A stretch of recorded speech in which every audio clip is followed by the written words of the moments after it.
So about a month ago, I wrote an article on this situation, pointing out the background where I said that this situation would not escalate further than it had. I believed, as many others, that this situation escalating would be unlikely. For Putin to go through with the actions he has would be insane to many people. But here we are.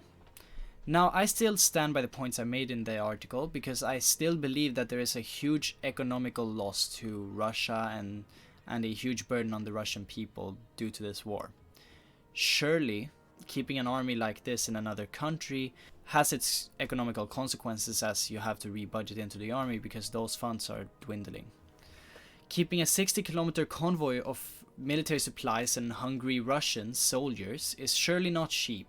What is incredibly interesting here is both the willingness of Zelensky and the people to fight for their land. And the response of the majority of the northwestern globe is also something that is highly interesting to look at. According to former president of Finland, Alexander Stubb, the current situation has so far resulted in the exact opposite of Putin's ambitions. It has strengthened the connections in NATO and has isolated Russia. Not only have we seen the incredible support worldwide politically from governments through sanctions and providing weapons, but also there's been an astronomical cultural support for the Ukrainian cause and people. For example, when the Ukrainian footballer, sorry for butchering the name, Yaremchuk, entered the stadium on the 28th of February, he received a standing ovation as well as given the captain's armband.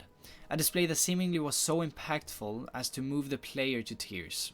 Another phenomenon that I think is probably my favorite one is the Ghost of Kiev. For those who haven't heard of him, there's a lot you can read if you search up, but essentially it is the story of an unknown fighter pilot that has brought down 6 Russian fighter planes, or jets.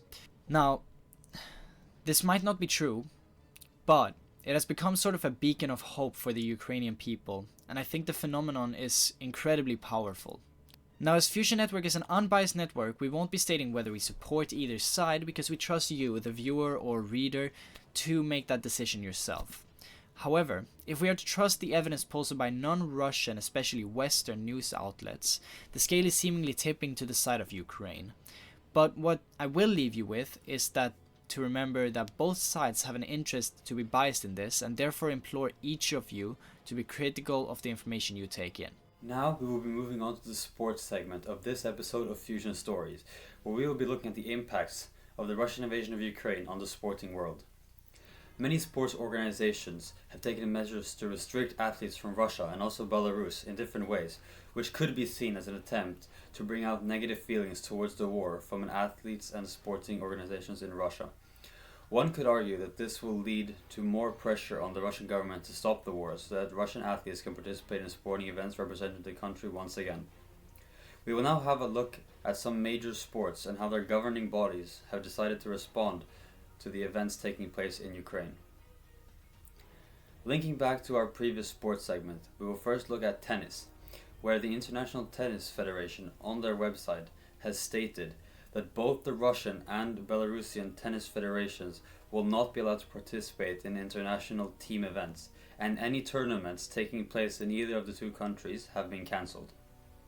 Athletes from Russia and Belarus can, however, participate in international tournaments, but they are not allowed to represent their country, meaning that they will not be playing, quote, under the name or flag of Russia or Belarus until further notice, end quote. When it comes to football, an article by BBC on the subject explains that Russian clubs and national teams will not be attending events organized by the Fédération Internationale de Football Association, FIFA, and the Union of European Football Associations, UEFA. With the World Cup playoffs coming up, the Russian team will not be playing, and Russian clubs currently participating in international events have been withdrawn. Looking at these examples, we can clearly see how the war will have a massive impact on sports in Russia and Belarus until it is over. These two sports we have discussed in this segment are not the only ones that have made statements and taken action, so there could potentially be pressure from sporting organizations to end the war. But for the time being, war rages on and the future remains unstable. This has been the sports segment.